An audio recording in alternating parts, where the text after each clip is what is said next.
Welcome to the new Tech Resistance. Thank you all for coming. I am Naomi Klein. I am the inaugural Gloria Steinem Chair in Media, Culture, and Feminist Studies. I'm also a senior correspondent at The Intercept and a climate justice organizer. I want to start by thanking my wonderful colleague Todd Wolfson and the Mike Center, the Rutgers Department of Women and Gender Studies, the Institute for Women's Leadership, and the School of Communication and Information, SCI, which and all of these various departments and centers are co-sponsoring today's event. And I'm very pleased to see our Associate Dean, Daphne Lemish, the Associate Dean here at SCI here today. And extend my special thanks to Kylie Davidson, my colleague, for taking care of all of the organizing details for today's event, as she has for so many events. My research assistant, Nicole Weber, for conceptualizing and helping prepare today's event. We've done several of these public events since I began as chair. And I'm excited about this one in particular because it intersects with this course that I've been teaching over the past couple of semesters called The Corporate Self, where my students have been exploring this very live topic that is fast evolving as we're studying it. An editor once described this as hemming a dress while wearing it, and that is the subject of surveillance capitalism and the various forces that are emerging to be a counterpower to this concentration of information and wealth in the hands of very few tech companies. These technologies that promise to solve our great social, political, and economic challenges and to level the playing field have instead been shown to reproduce and deepen existing inequalities and benefit the wealthiest forces in our society. We see this, of course, in the rise of unprotected gig work, as well as the widespread acceptance of continuous data extraction, location tracking, and self-surveillance that have made our most intimate selves the site of a voracious new market frontier, further blurring the lines between humans and corporations. It is unquestionably the case that social media has amplified the voices of historically marginalized communities, and they've also been powerful tools in the hands of progressive movements. Yet the hunger for engagement has also, as we have seen, amplified the voices of neo-Nazis and hate peddlers of all kinds. The ubiquity of these technologies and the enormous amounts of wealth and power they have concentrated in a few hands can give the impression that they are impervious to pressure. And yet, in the past few years, resistance has ramped up on many fronts. We have seen workplace walkouts from major tech companies like Google and Amazon, coordinated worker strikes against platform companies like Uber and Instacart, and successful community resistance against the proposed Amazon headquarters in Queens, to name just a few examples of this emerging resistance to big tech. Just last week, the legislature here in New Jersey ruled to fine Uber for the mischaracterization of their employees as contractors. We've seen legislation in California that found that these workers can no longer be considered independent contractors, and just today has carried news that London is stripping Uber of its license to operate over concerns about safety. These actions and movements have been significant, but they also point to the need for greater and more urgent collective action. Today we're joined by four really remarkable individuals who have helped to clear some of the pathways for this new tech resistance. This really is a powerhouse panel.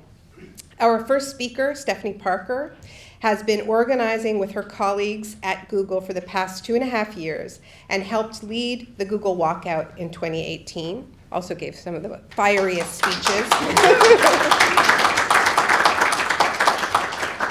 She works in trust and safety at YouTube and leads the Black at YouTube Employee Resource Group. Stephanie grew up in Los Angeles and graduated from Stanford University, where she received a BA and master's degree in media studies. Ben Tarnoff, our second speaker, is a tech worker, a co-founder of the indispensable tech journal Logic, which you should subscribe to if you don't already. He's also a columnist for The Guardian. He has shaped ideas about resistance to big tech, grounded in an idea that we have a right to an information and data commons. He's also doing some very interesting work on the ecological and climate impacts of the datification of life. Next, we will hear from Reynalda Cruz, a local organizer with New Labor's New Brunswick Center. Originally from Mexico, Reynalda has worked in housekeeping and through temp agencies while raising her 3 children as a single mother. Domestic work, of course, has also migrated to tech platforms, though the implications of this has received far less attention than for male-dominated fields, as is so often the case. Reynalda has led direct actions and marches against temp agencies and has spoken at immigration reform rallies and labor conferences in front of thousands of people. Finally, we will hear from Biju Mathew, our 4th speaker. He is the secretary of the National Taxi Workers Alliance, which is part of the AFLCIO, co-founder of the New York Taxi Workers Alliance, and an associate professor of information systems and American studies at Rutgers University. Biju is also the author of Taxi, Cabs, and Capitalism in New York City. After these short opening statements from all of our speakers, then Todd Wolfson is going to moderate a group conversation. Todd is Associate Professor of Journalism and Media Studies here at Rutgers University and the Digital Media Coordinator for the Masters of Communication and Media program. His research focuses on the intersection of new media and contemporary social movements, and he is author of Digital Rebellion, The Birth of the Cyber Left, and co-editor of the forthcoming volume, Great Refusal, Herbert Marcuse and Contemporary Social Movements. He believes in the importance of engaged scholarship that leads to tangible action in the real world, and to that end, he is co-founder of the Media Mobilization Project based in Philadelphia, as well as the co-founder and co-director of Media Inequality and Change of the Media Inequality and Change Center, otherwise known as the Mike Center, which is a project of University of Pennsylvania and Rutgers University. We've brought together these organizers and theorists from across many sites of resistance in the hopes of sparking a dialogue that speaks to the vast impact of these technologies and possibly points to some of the ways that this burgeoning tech resistance can connect more deeply across industries, geographies, and experiences. Connection, after all, is the great promise of our information age. Please join me in welcoming our speakers, and Stephanie, please kick us off.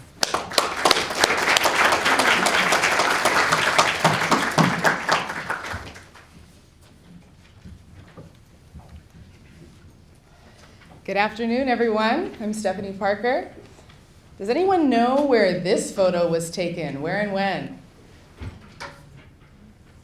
Okay, we have some ringers here who flew out from the West Coast with me. This picture was taken 3 days ago. We are still kicking, y'all. 3 days ago in front of Google San Francisco at a rally to demand that 2 of our coworkers be reinstated at work.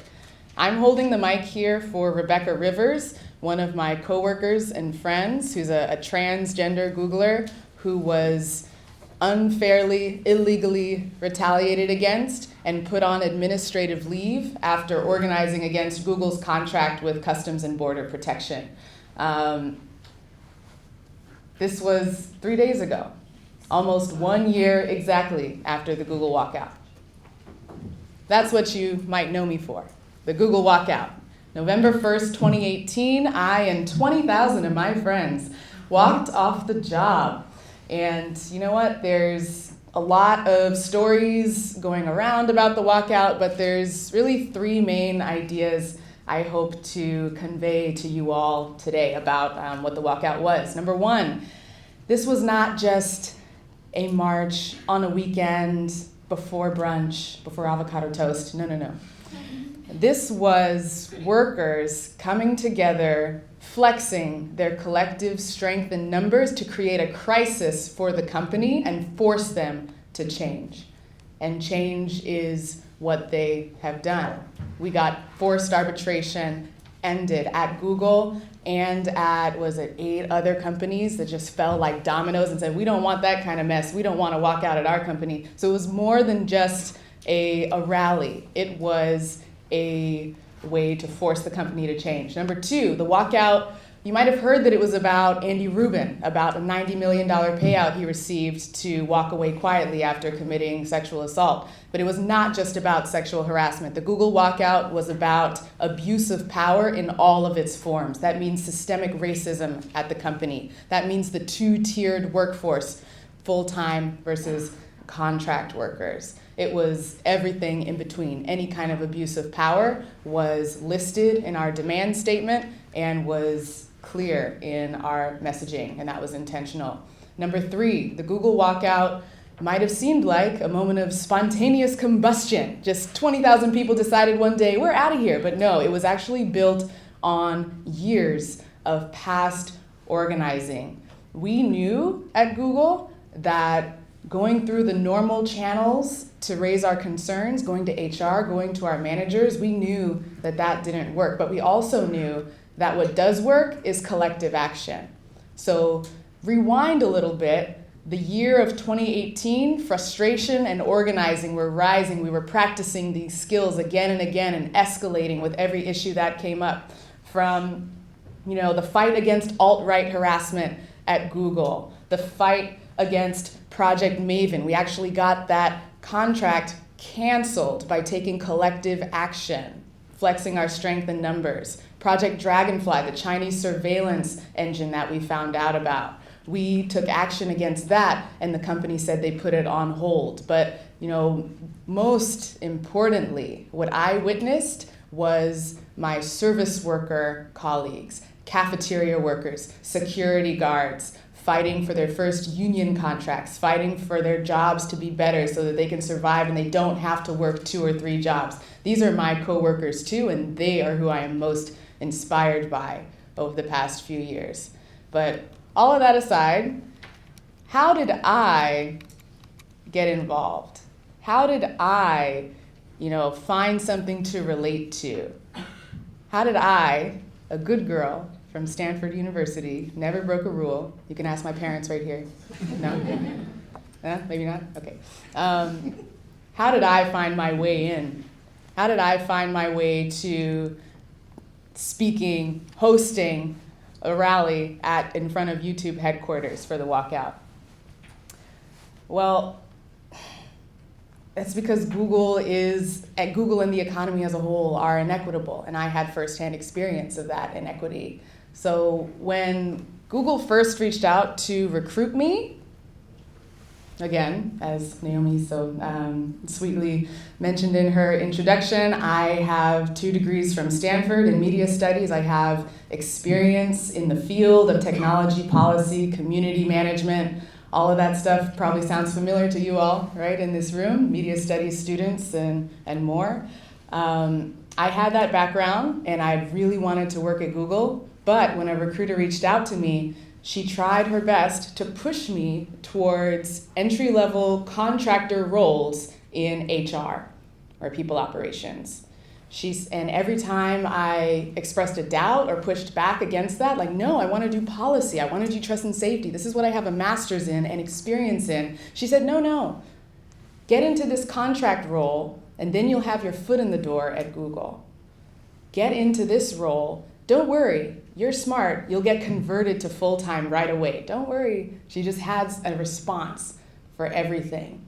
And of course, even up through negotiation and interview stage saying, oh yeah, we don't negotiate for this kind of role. There's no signing bonus.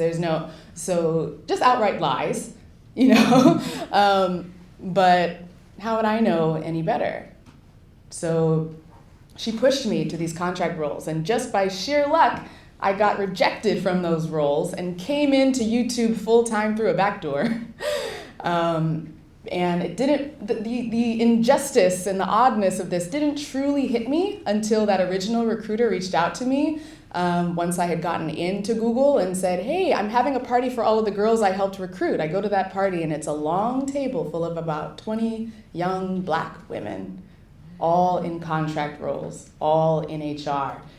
And when I talked to them, they told me stories about how horrible it is. They told me that they had mixed feelings like, yeah, I'm grateful to be here. Of course, I'm grateful to be at Google, but I'm not really at Google. I'm in a basement in San Jose looking at LinkedIn profiles day in, day out. I don't even get to interact with a full-time employee, let alone transfer to the job I really want. Some of them have degrees in computer science. Some of them have degrees in product and design, and that's what they really wanted to do, but this recruiter told them, just get your foot in the door, it'll be fine. But they were trapped, stuck, no way out. And so when I think, when these companies talk about the pipeline problem, they say that there's a lack of talent. We need to invest more in STEM education. We need to, upskill these unskilled Black and brown folks. I think about my own experience. I think about those Black women who had to work in that basement looking at LinkedIn profiles. I knew that from that day on, there's no difference between me, a full-timer who's lucky, and a contract employee. They're definitely treated like second-class citizens within Google, and the rest of folks in tech will tell you that. The contract workforce is just trampled all over until now, and they're fighting back.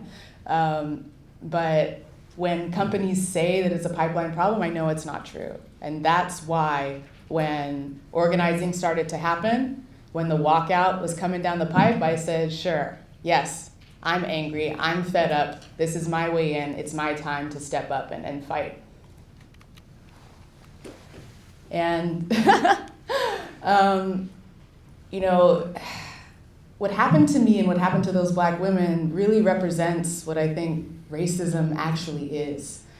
Angela Davis says racism in the first place is a weapon used by the wealthy to increase the profits they bring in by paying Black workers less for their work. Has anyone heard this definition before?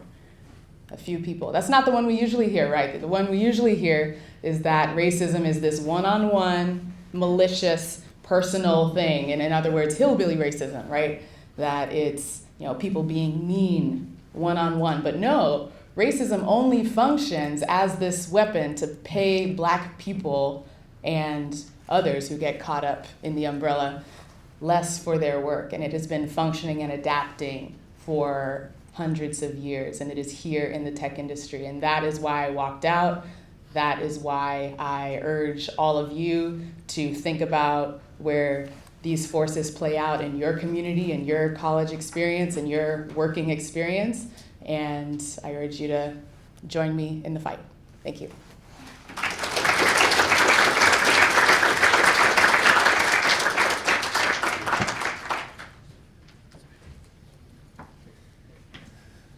Hey, everybody. Stephanie is a very difficult act to follow, but I'll do my best. I just want to start by thanking Kylie, Naomi, Todd for making this event possible, to my co-panelists for being here, and to all of you for coming. It's a very exciting time to do an event like this, because I think it's no exaggeration to say that we're living in an unprecedented historical moment where tech workers of all different kinds are taking collective action at a range of sites around a range of different issues.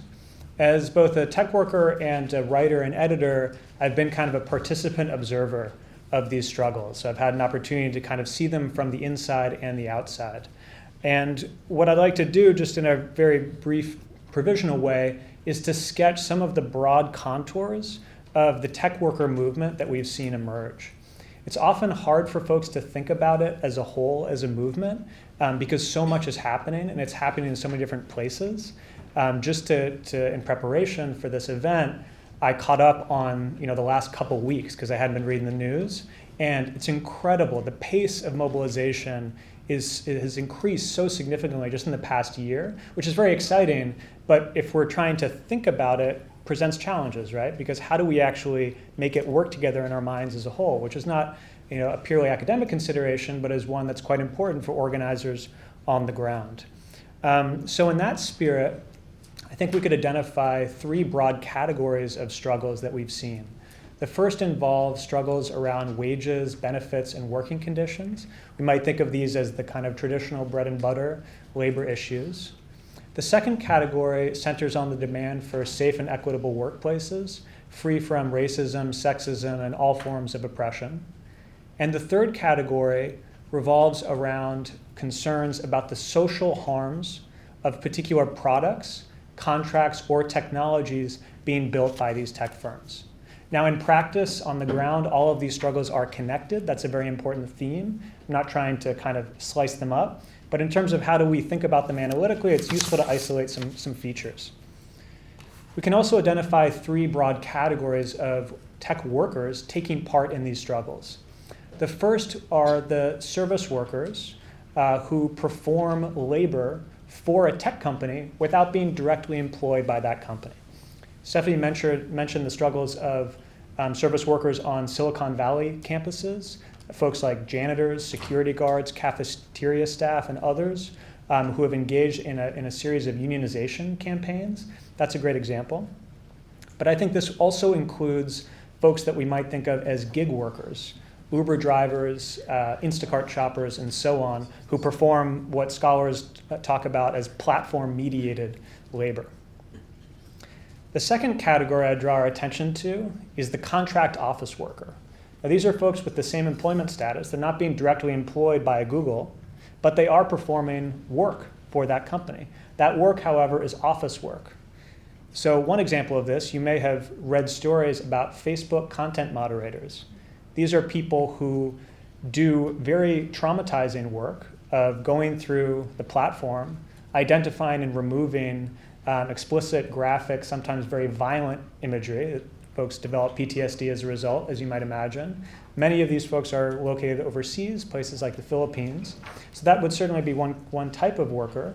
But it's important to note, and I think Stephanie drew our attention to this, that many of the people in a contract office role are in fact working on site at these companies, working alongside full-time employees and performing functions that the company considers core functions. So that might be even software engineering being performed by a contract worker. Now the third category, and I think the category that generally receives the most media attention, is the full-time office worker. And these are folks, again, performing maybe software engineering, but also communication, sales, HR, and so on, who are full-time, directly employed employees. Now, we don't have time, unfortunately, to get into the details of how these all link up and how they're connected, but I'd offer just in my remaining few minutes, just like a couple provisional observations that we can make kind of with this schema. The first question is, where did the tech worker movement begin, or how did it begin? Which is, again, a very complicated question. But I think it's important to point to a particular moment, which is in the mid-2010s. There's a cycle of unionization struggles in these Silicon Valley campuses where janitors, shuttle bus drivers, food service workers, and so on are standing up, demanding a voice on the job, demanding better wages and working conditions. Again, these are folks who earn very low wages, living in one of the most expensive parts of the country, and working for some of the world's most profitable companies. By unionizing, many of them are able to secure a degree of relief, in this punishing financial math of being a working class person in the Bay Area. But that's not all they do. These unionization struggles also make a lasting impression on many of the full-time workers who have an opportunity to observe them and also to lend their support and solidarity to them. There are groups like the Tech Workers Coalition who are organizing full-time workers on these Silicon Valley campuses to lend critical support to these union struggles, which is really useful and valuable to those struggles in a lot of different ways. This relationship for many people that they develop is transformative. So these full-time workers come away with a new understanding of the power of collective action, the mechanics of collective action. How do you organize a workplace? How do you speak to your coworkers? But they also come away with something that sounds a bit more abstract, but is actually very, very valuable, which is that they start to think of themselves increasingly as workers. So in this encounter with folks who are making demands on the boss, who are organizing collectively, taking action, they see elements of their own situation in this encounter. Now, obviously, there are obvious vast differences between someone who works as a janitor at Facebook and someone who works as a software engineer at Facebook. And it's important to call attention to those and not try to pretend that they don't exist. But for the software engineer to be able in this encounter to recognize that, hey, I actually have a certain position in the structure of production, and I'm not an owner. I'm actually a worker, albeit a vastly more privileged one, but I'm still a worker. And that's a really important conceptual shift, which I think is driven by this militancy and mobilization by service workers. Now, I think the other piece that I would point our attention to before closing is the role of the Trump election. Trump in 2016 offers, I think, an important catalyst for this new mood of mobilization. I don't want to put too much emphasis on it because obviously there's quite a lot going on here, and there are longer continuities that the movement plugs into. But particularly for many of these full-time office workers that we're thinking about, in the aftermath of the Trump election, there's a new conversation about the social harms of technology. Because in particular, there's fear that tech firms will be asked to build technologies that will help the incoming administration implement their agenda. The Muslim Registry, which is something we've probably forgotten because it's been such a busy few years. But this was a campaign promise of Trump, which was to build a database of all Muslims in the United States. There's particular anxiety within this community of full-time office workers within tech that there are tech firms who actually go build this database. There's something called the Never Again Pledge, which surfaces in December 2016, where folks in the tech industry are signing their name to a public document saying, if the company wants to build something like that, we won't build it. So as they realize, I don't mean to speak in the third person, I'm one of them, but for the sake of speaking clearly, I'll speak as if I'm not. As they begin to realize the extent of the social harms that can be inflicted by these technologies, these types of workers begin to claim more control, more power over the technologies they're building. And as you might imagine, that puts them into tension and in some cases outright conflict with management. So once again, this is a way for them to understand their position within the company. Because formerly, if you had thought, oh, maybe I'm a owner, I'm kind of part of the family, whatever alternative ways you might conceptualize your role within the company is, often a feature of that was I have meaningful input into the production and investment decisions of the firm. That's not true under capitalism, as we know, and that's also, it's not true for relatively privileged workers either. So anyway, I would point our attention to that as an important kind of catalyst of this mindset transformation that really, at this point, has generated this incredible mobilization, series of mobilizations that we've seen. All right, I will close us there. I have so much more to say, but hopefully we'll get into it a little bit more in the Q&A. Thank you so much. Hola a todos, buenas tardes. Hello, good evening, everyone. Mi nombre es Reynalda Cruz. My name is Reynalda Cruz. Soy mexicana y estoy aquí en los Estados Unidos desde 1991. Originally from Mexico, and I've been here in the U.S. since 1991. Tengo 3 hijos. I have 3 children. He trabajado en diferentes industrias I have worked in different industries, como restaurant, restaurants, hoteles, hotels, warehouse o almacén, warehouses, por agencias temporarias. and temporary agencies. Soy miembro de New Labor desde el 2007.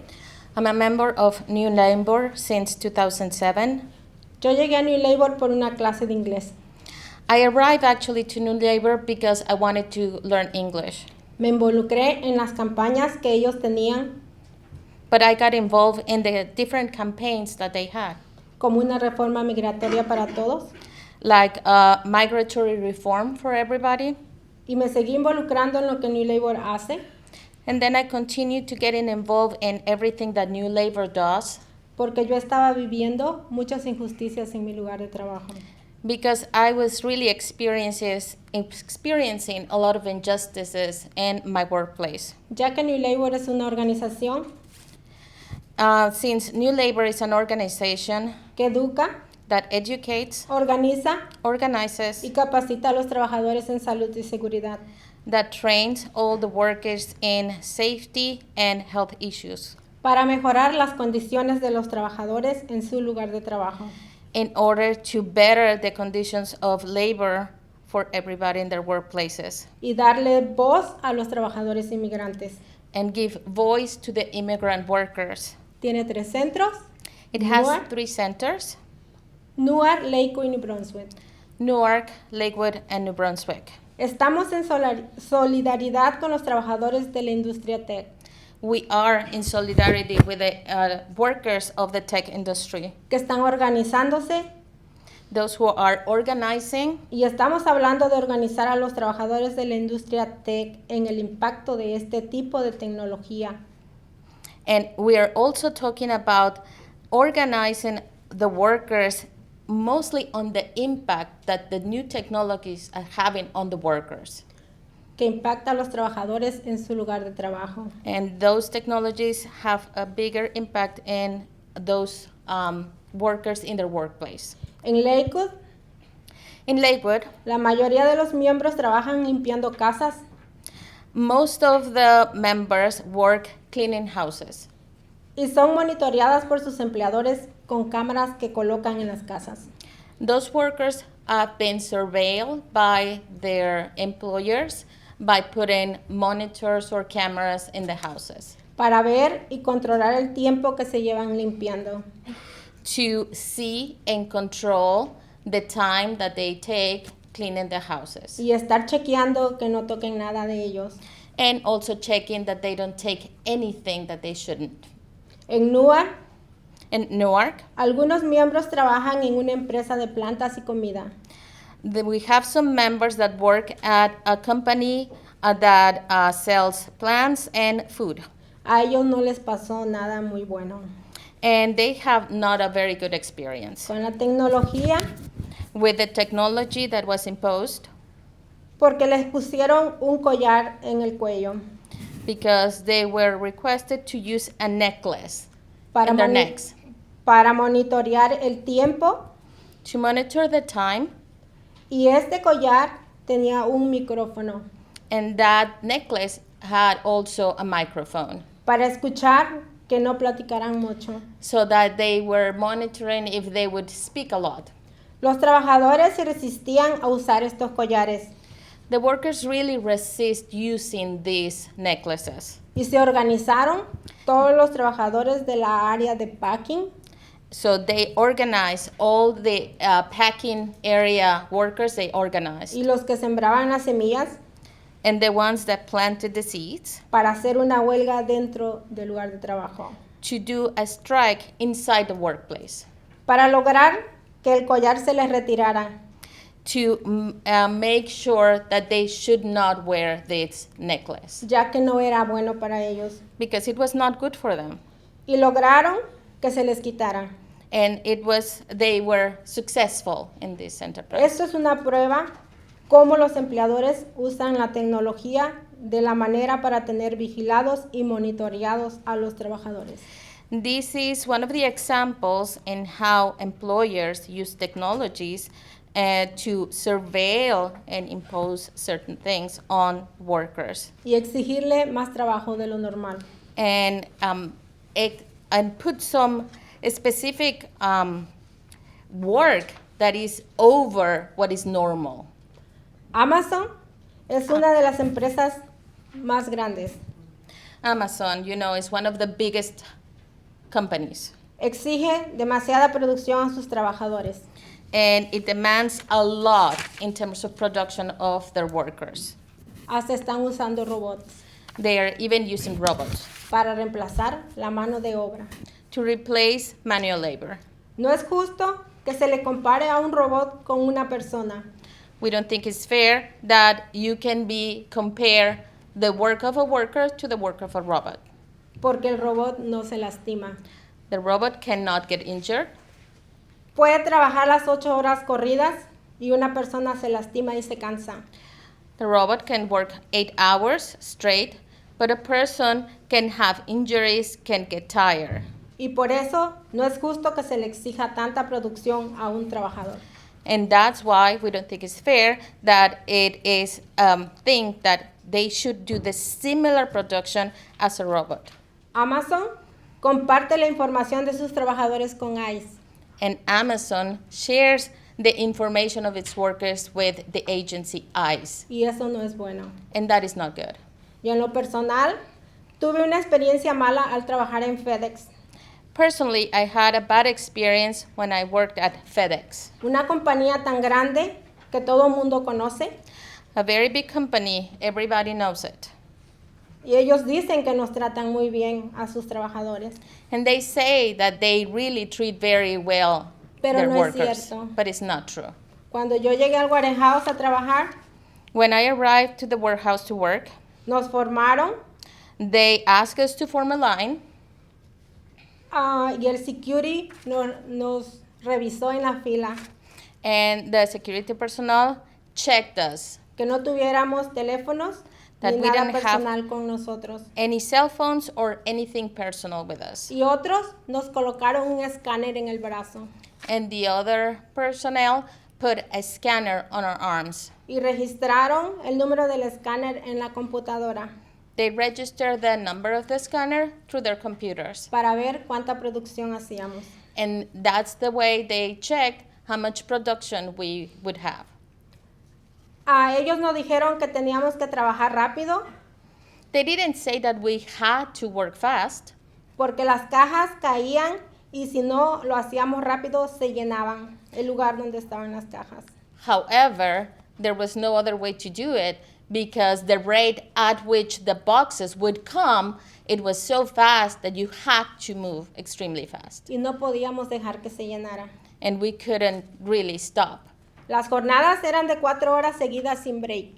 The time, it was for working 4 hours straight, no breaks. Las cajas eran grandes y pequeñas The boxes could be big or small, y algunas muy pesadas. and some of them very heavy.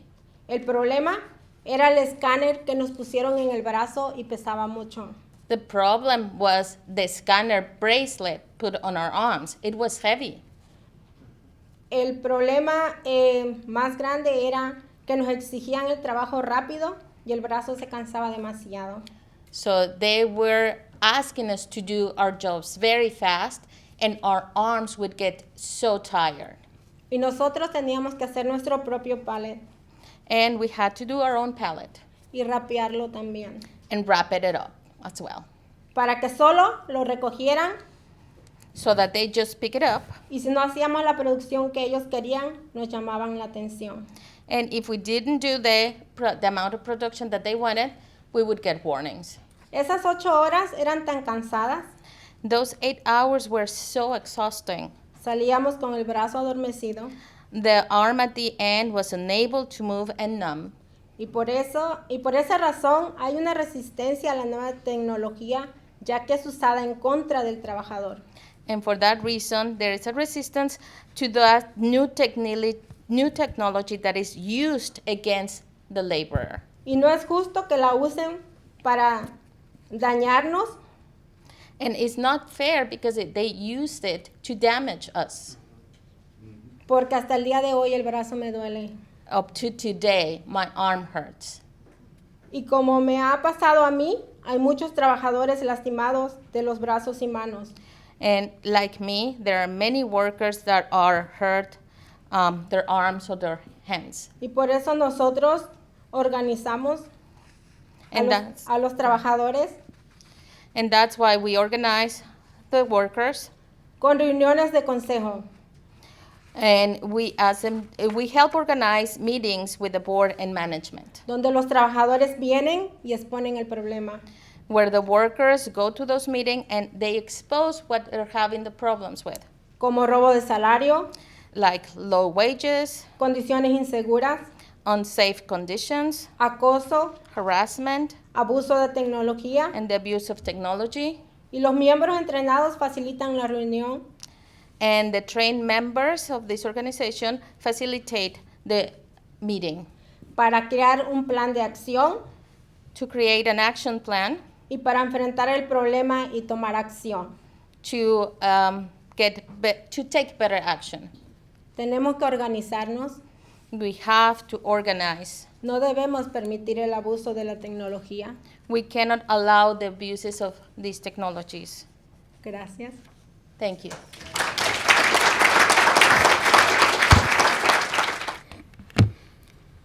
Thank you, Reynalda, Ben, and Stephanie. I mean, just the number of stories that all of you have just heard from the three speakers that just were up here. I mean, just look at that. Look at that experience. I mean, I really, for a moment, want everybody to think about that bracelet, what it means to put on a heavy bracelet that's doing multiple things. It's keeping time, it's got a microphone, it's measuring your movement, it's doing all sorts of things, and you're working with that 8 hours at a stretch. It's the same technology, very similar to the Fitbit that all of you may be wearing. But look at what it does. And really conceptualize where the struggles are in this fight.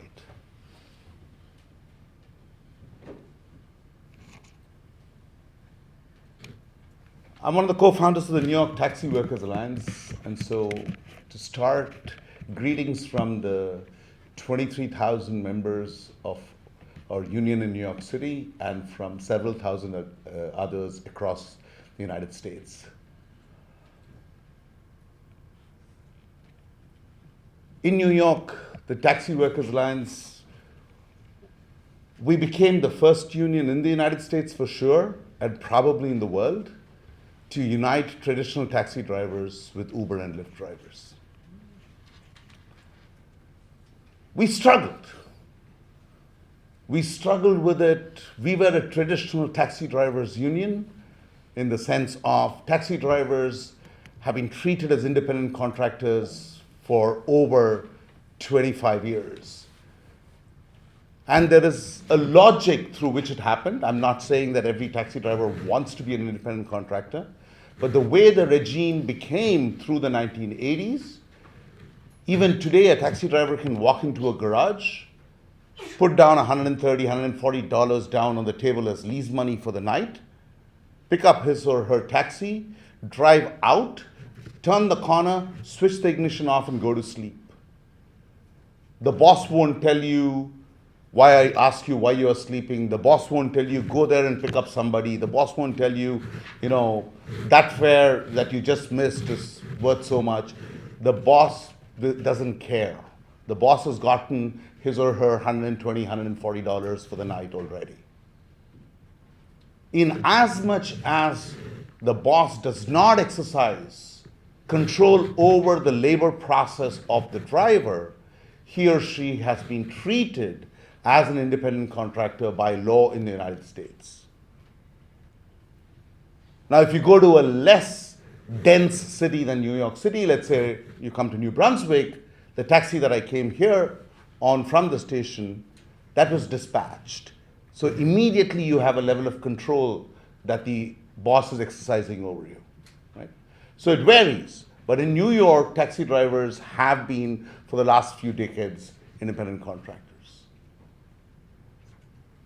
And that was the industry that Uber and Lyft was destroying through an arrangement of work that was almost completely in the control of the boss, that is Uber.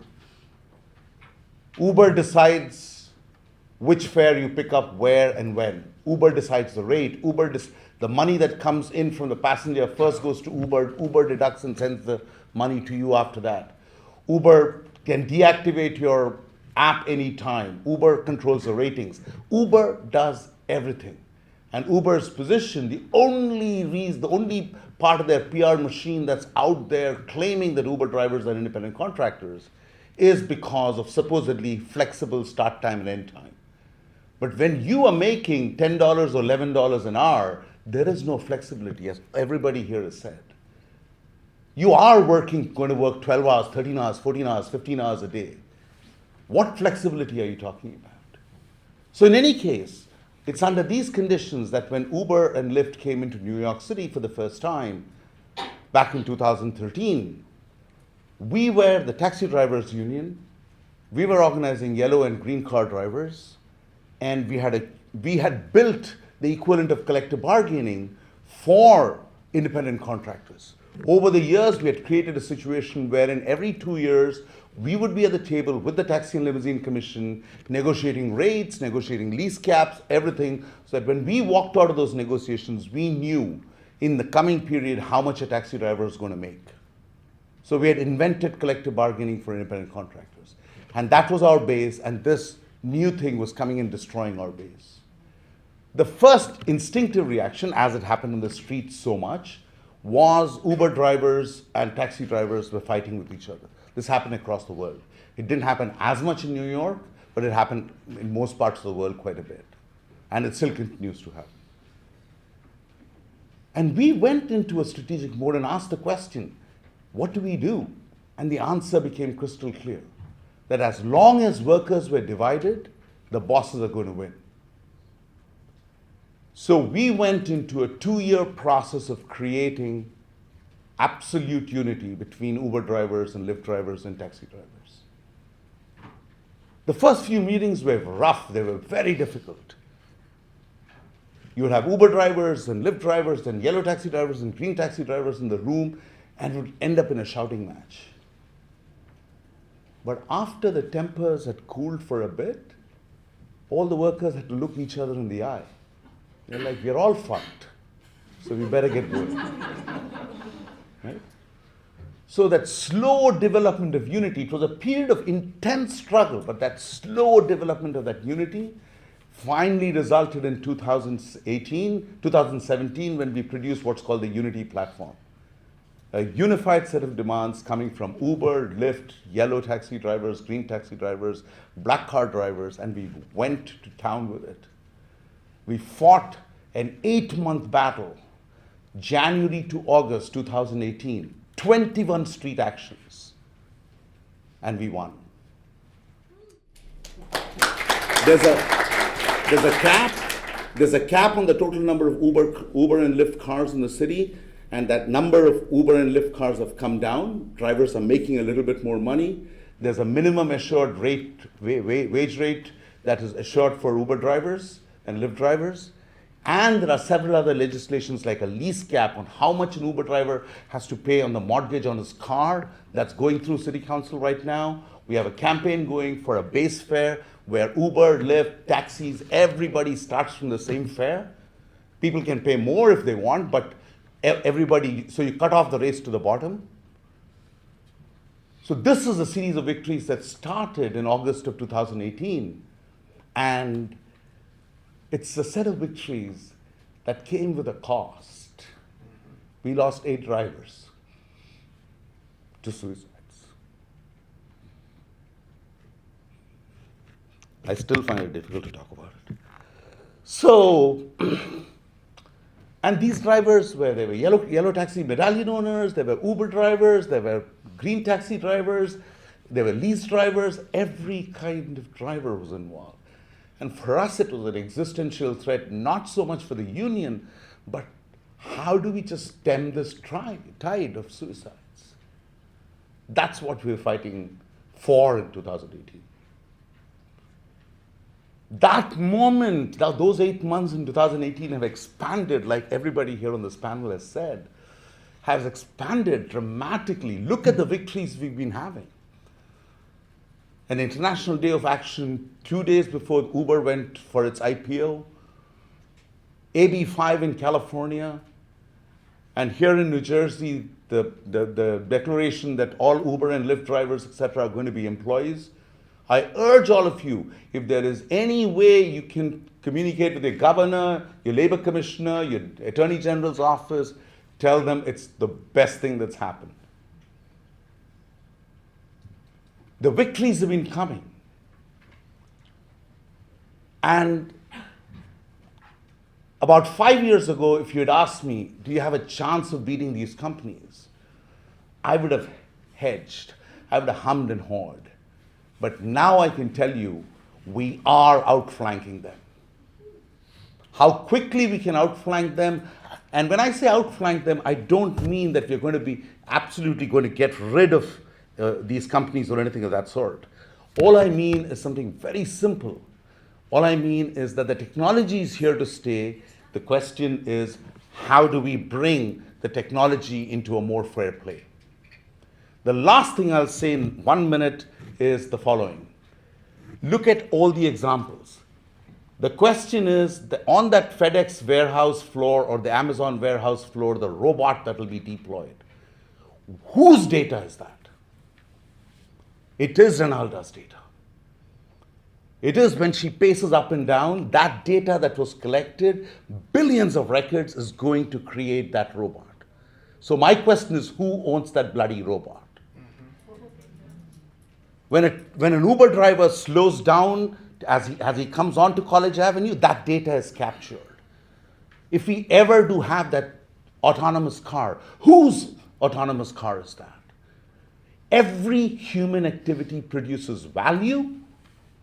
The value is produced by workers as they work, and that value is being captured and being transferred to other labor processes.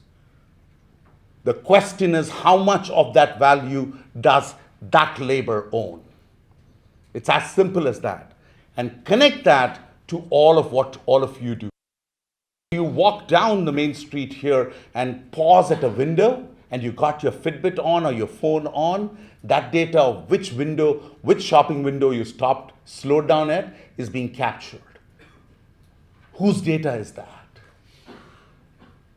If the labor movement can move forward on the struggle around data because it is value, then we will build a new society with all that surplus that is being produced by people as they move through their daily work. Thank you.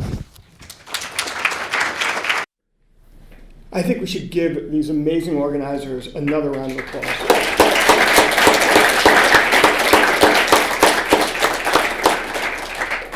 And we should all be clear how brave it is to do the work they're all doing. How easy it would be to step back, not to fight in your workplace because the boss, whether it's Amazon or Uber, is watching you, right? And there's so many reasons not to fight and to let someone else fight.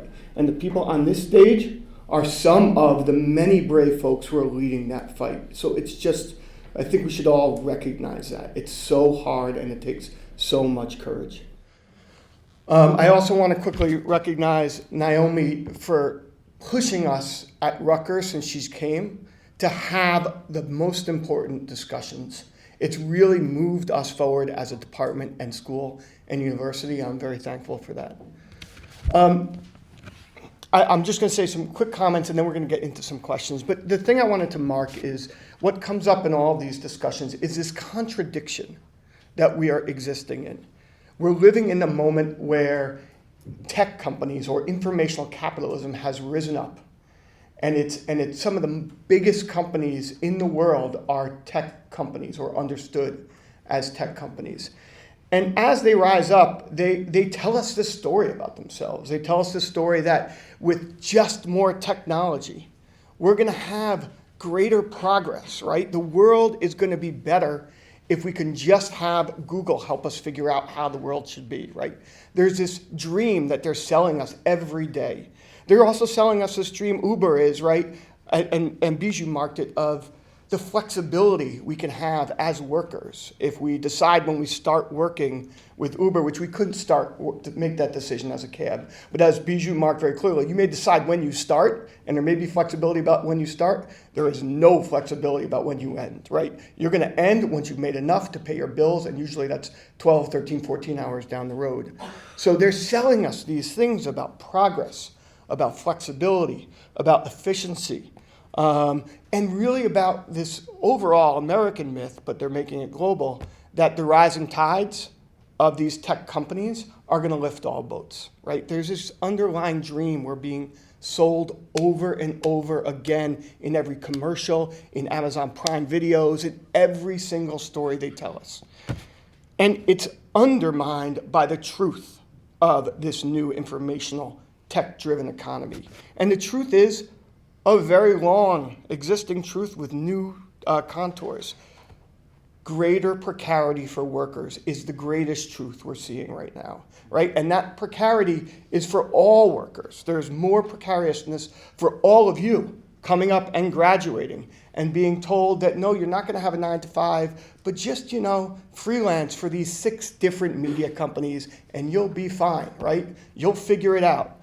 So, and the precarity that we're seeing is, as Stephanie marked, it's racialized often, right? Taking advantage of people of color, taking advantage of people's religious beliefs, their immigration status. So it's a class project that's predicated on race and immigration and many of these other things that it's always been predicated on. But that myth is really about technology and about work. So one, they mystify the story of technology. They make us believe that technology is operating and moving in this progressive cycle, and there's no hands on it, right? It's just these big data sets that are somehow prodding us towards a new societal age of better income for all of us, less climate destruction, less dictator and autocratic governments, but that's not what we're seeing. Right? And so it's a myth. It's a new invisible hand, we could even say. There was once a story of the invisible hand of the economy, that somehow there wasn't the heads of the economy running the economy. Now there's this myth of the invisible hand of technology prodding us towards a future, but that no one's controlling it. But that's a myth. There are managers controlling the technology, whether it's Uber or Amazon or Google or any other company. There are people controlling how our technology develops, and they're controlling it for a very specific purpose. For one, their own capital accumulation, and 2, the breaking up of worker organization, right? Those are the things on their mind, and that's how technology is moving forward. And the other mystification is this work. It's hard to see who's doing what work, whether you're at Amazon or Google, you don't know who's working where, right? And so they make the realities of work much more complicated than they've ever been. And I think that we've heard this from all the panelists. And so while this is happening, what we're seeing is this amazing resistance. And I think I want us to start there with the resistance and hear from all of you. So I guess the questions I have is, it's been a pretty recent that we started to see workers really rising up in this broader tech economy, right? Whether we're talking about the Google walkout, whether we're talking about waves, and we're probably not familiar with this, but waves of food couriers going on strike throughout Europe over the last 3 or 4 years, waves of them fighting back. Or we're talking about, and Biju didn't mention this, and I thought he would, the May 8th global strike against Uber and Lyft that happened right before Uber's IPO, which had a pretty powerful and damaging effect on Uber's IPO when it emerged. The work that New Labor's done, demanding a wage theft law here in New Brunswick, or back in my hometown in Philadelphia, like a week ago, we passed the most aggressive Bill of Rights for domestic workers in the country, right? So there is this rising tide. And so I guess the question I want to start with to all of you is, one, how do we so we have all this dialogue about the future of tech. How do we center the workers' voices that you all represent? And 2, how do we keep this rising tide moving, and how do we move it outside its silos, right? So there are Uber drivers organizing here, there's Google workers organizing here, but there's very little that's connecting us together, and this conversation is meant to be a beginning place, but maybe if you go, and this is to all of you, talk about how we can continue to rise up this resistance, what that looks like, and how we can start to build linkages across them, and I'll leave it open. Sure, I can start. Thank you so much for bringing us here and really making space for people organizing in different areas of the tech industry to come together and have time to connect and share stories and strategies. So I really thank you for moving the ball forward in that way. And I think those connections are happening. They're just not all on the screen, in the media, but most of us know each other already. I think that work done by organizations like the Tech Workers Coalition and New Labor here, and yourselves, to just create space and moments for that, cross collaboration, connection, that really helps. And what we've tried to do as workers organizing at Google is, Ben mentioned the kind of 3 strands of issues that people organize around, bread and butter workplace issues, better wages, and then also fighting against racism, sexism, oppression, and then stuff like canceling contracts with ICE. What we've tried to do in the Google organizing is explicitly tie all of those together, and that's in our messaging, number one. When we write petitions or we go out and speak at rallies about this, we tie all of those together to fundamental truths grounded in the lived experience of Google workers.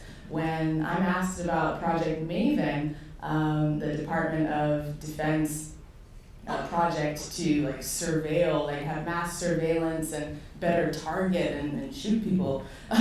When I'm asked about why that matters to me, I think about how that same technology can be deployed on me. It probably is deployed on me and my community, Black and brown people first. If you want to know what issue is next on the docket, go ask a Black person. Go ask a Black and brown person. They will tell you. They're the canary in the coal mine of how these technologies are used for bad and for exploitation. So always connecting something that might seem to be an intellectual, theoretical issue. I'm anti-war. That's good and all, but this technology is coming for you and your family too, individually. And the fact that you as a tech worker, as an engineer, didn't have knowledge that this is what your work is going to, that connects to you as well. Shouldn't you as a worker have a say in what decisions are made with your work and what you're building? Shouldn't you be able to at least know? So in our messaging around Project Maven and Project Dragonfly, we centered not necessarily on cancel this contract, cancel this project, but workers need more transparency and workers need more control over what we build. We need a say, right? So I think and the last thing I'll say is it's not enough to just take action, go out and protest. You have to educate each other and learn together as well. Something we've been doing at Google and throughout the tech industry is sharing, historical examples of labor organizing. We've been showing solidarity showing up in solidarity with cafeteria workers, security guards, and their union drives, and meeting them face to face, sharing our stories and how they connect. So getting back to the fundamental basics of labor organizing, which is building connections and authentic relationships across industry, across different worker types. So that's what I would say. Teaching ourselves about those basics. We're not the first ones to do this. We tech workers might tell ourselves, we're a creative class, we're inventing new. No, we're not. We need to go back to the basics, fundamental labor organizing, learn our history, and always center what we do around our lived experience.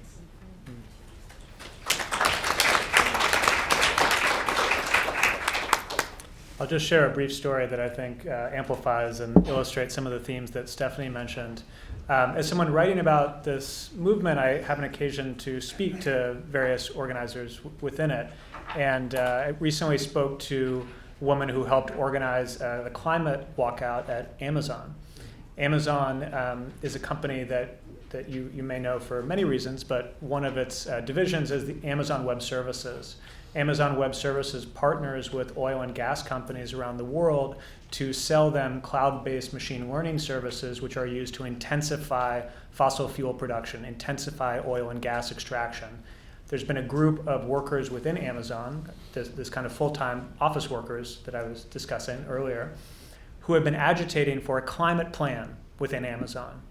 And to coincide with the the broader climate walkouts organized by students all over the world, they announced that they were going to do their own walkout at Amazon offices globally in support of particular demands that include a kind of plan to decarbonize Amazon's business fairly rapidly.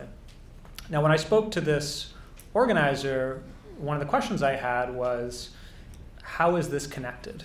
Or even further back, do you think it's connected, right? Like, what does your walkout have to do with all of these other mobilizations that are happening? Because as I try to think this through, I'm also kind of looking for the connective tissue, and I'll ask organizers to help me with this question. And she very forcefully talked about how inspired she was by the Google walkout, by the No Tech for ICE mobilizations that have been happening at various tech firms. She also talked about how inspired she was by the organizing that warehouse workers at Amazon facilities in Minnesota have been doing. There's actually a wonderful story, a cover story in the new issue of Wired magazine. I encourage you all to look it up, where there's an East African immigrant community in particular around a worker center called the Wood Center that's been leading that work. So the point of that story is that the folks who are doing this work, they see the connections. They think of themselves in conversation, in dialogue, in solidarity with different kinds of workers taking action at these different sites. And I think the connective tissue, if we had to identify a red thread, so to speak, I think it's what Stephanie mentioned, which is issues of worker control.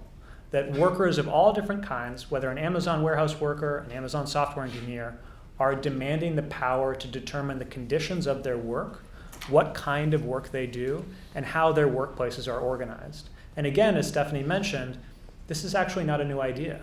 This is the ancient demand of the labor movement ever since the creation of the modern labor movement. So in many ways, we've been taught to narrow our expectations, to define our demands downwards into these bread and butter issues. Partly that's the structure of US labor law that enforces these limits, good old US labor law.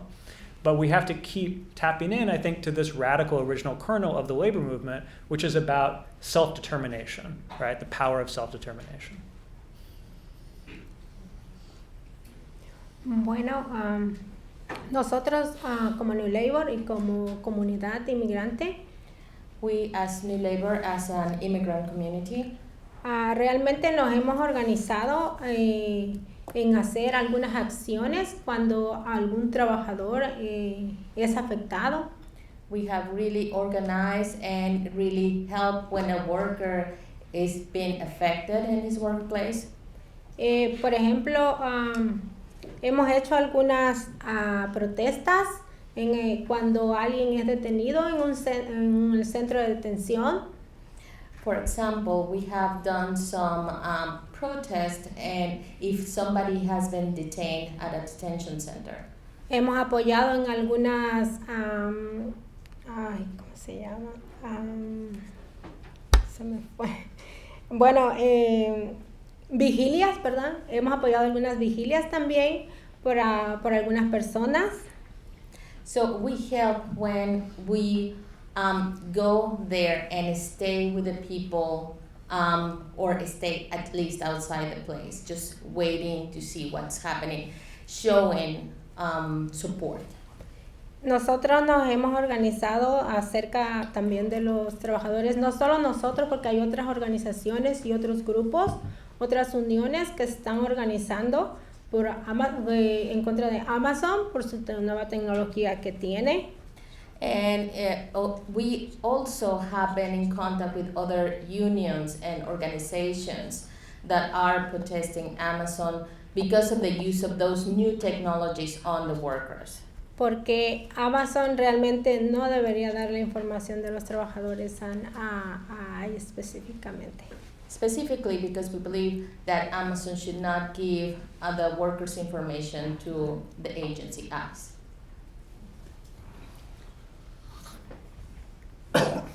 So I'll say three very quick things about this whole question. How do you keep this tide rising? First and foremost, I'm just, as you asked that question and as I was listening to everybody else speak, I was reminded of something a friend of mine told me just a week ago, who was in California. She was basically talking about organizing and teaching. and talking about both of them with the metaphor of singing. Because she's saying, singing is only 20-30% about bringing the oral out. 70% of it is listening to your own singing, because then you know whether there's resonance. If you don't listen when you sing, you don't sing. So I think the metaphor of singing in terms of all these workers' voices, the songs of all of these different organizing work, we just need to find a way to make sure it's traveling between movements. So I think that's the core. And when I think about that problem and that project of how do you make these stories move across all these different organizing projects, I know I can't do it. I don't have the time. So somebody else has to do it. So the question becomes who? One of the institutions or organizations that's best positioned to do it would be the broad labor movement. Let's say the AFLCIO or Change to Win, whatever. I mean, the big part of the labor movement should be taking that responsibility on of moving this. But unfortunately, we are not there because the labor movement is badly compromised. There are elements within the labor movement, and I don't want to make it sound like it's all screwed up. There are elements within the labor movement that are really fighting a bad fight. For instance, in New York, we have a company union, IDG, right? The Independent Drivers Guild of the Machinists. They get tons of money from Uber and they claim to be a union. And the AFL is quiet about it. So those kind of compromises create a situation wherein the most obvious group of people, the most obvious institution which should be moving these stories don't do it, or does only small parts of it are trying to do it. So somehow we need to break that deadlock inside the labor movement, one. Second is think about the other elements in our society that are part of the rising tide, but not necessarily immediately seen as a rising tide within the let's say, within the labor movement itself, the new labor movement. Let's take an organization like the DSA. Right? Let's take the left wing, the left segment of the Democratic Party. It's wonderful that all of us are here together to listen to these stories. But now think about another one wherein a significant segment of DSA, and I'm saying this, not because I love the DSA that it's there, it's doing the work that it's doing, but there are lots of people in there, for instance, who don't understand the complexity of it. I've been in front of people who are connected to the left, and I'll be talking to them, and they don't understand, for instance, that something like IDG is a company union, right? They'll simply scratch their head and say, you know what, they're doing some good work, so let them. But it's going to come and cut your feet. Right? So we have to figure out a way to create those large conversations within the left liberal pole that is pushing for the big change. Right? And that big imaginary is what we need. And I would just simply add to say that some of these questions around data, and I'll come back to that later, if there's an opportunity, should be central to it. Thanks.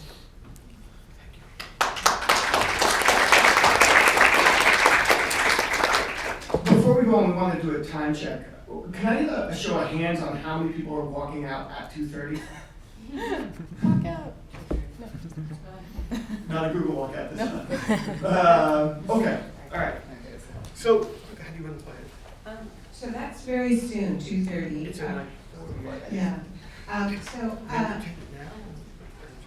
Let me just offer a couple of observations just to take it to there, and then talk about what we're going to be talking about for those of you who have to leave. Some of what we'll be digging into in our smaller, more intimate group. I also want to thank these speakers so much, and just picking up on Biju's last point, I think it is striking that a lot of the sort of first wave of how we respond to the this kind of outsized power that tech companies are having, particularly over our information ecology, our democracies, it has really left tech workers out as protagonists in this story, right? And this is true, I would say, in terms of the kind of analysis that's coming out of academia as well, right? In thinking through possible regulatory responses, a lot of the sort of first wave of literature has looked at the role of the state as protagonists, in some cases the role of tech users, right, of consumers as protagonists, but very little really has looked at the role of tech workers as a player in this story, right? And that defies the history of what we know in terms of how we have won the biggest breakthroughs in regulation of capital, right? Like workers have been historically a major driver of the sorts of concessions that capital has been forced to make. And so I think that we should sort of challenge ourselves in academia to be making sure that we don't forget workers as protagonists in this story. I was really struck by Reynalda, by Reynalda bringing this, beginning this story with the nanny cam, right? And I think too often in surveillance studies, we forget that the domestic worker was the original sort of normalization of this sort of hyper surveillance that we're now seeing migrate to so many different places, right?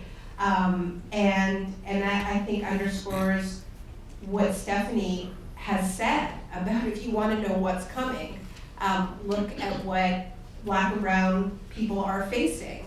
Certainly it's true of prisoners as a site of these surveillance technologies and bringing that into the home, right, with ankle bracelets. But we often forget that domestic workers face that original surveillance, and even this sort of like the lightheartedness of a phrase like the nanny cam, right, accepts that it is somehow acceptable. And one of the things that we've looked at in our class is also the power of women workers saying no to these surveillance technologies.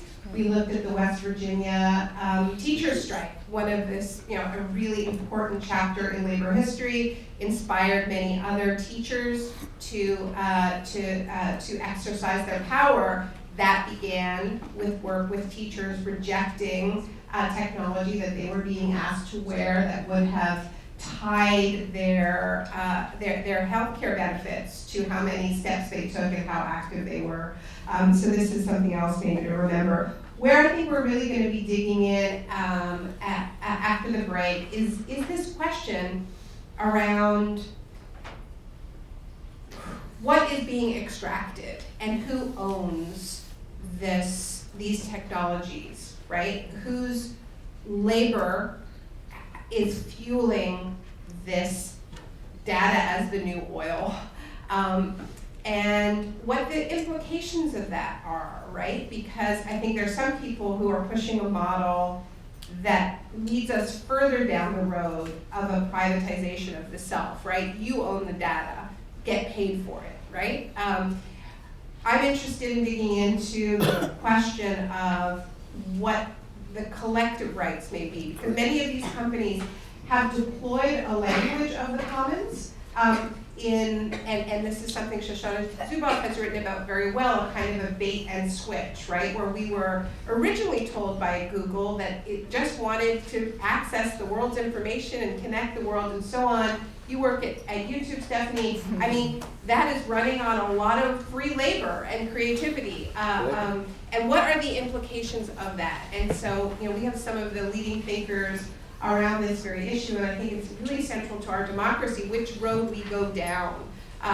Is it going to be a road of further privatization, or is it going to be a road where we actually say, actually, these are collective rights, this has been built on our collective labor, and what might that look like?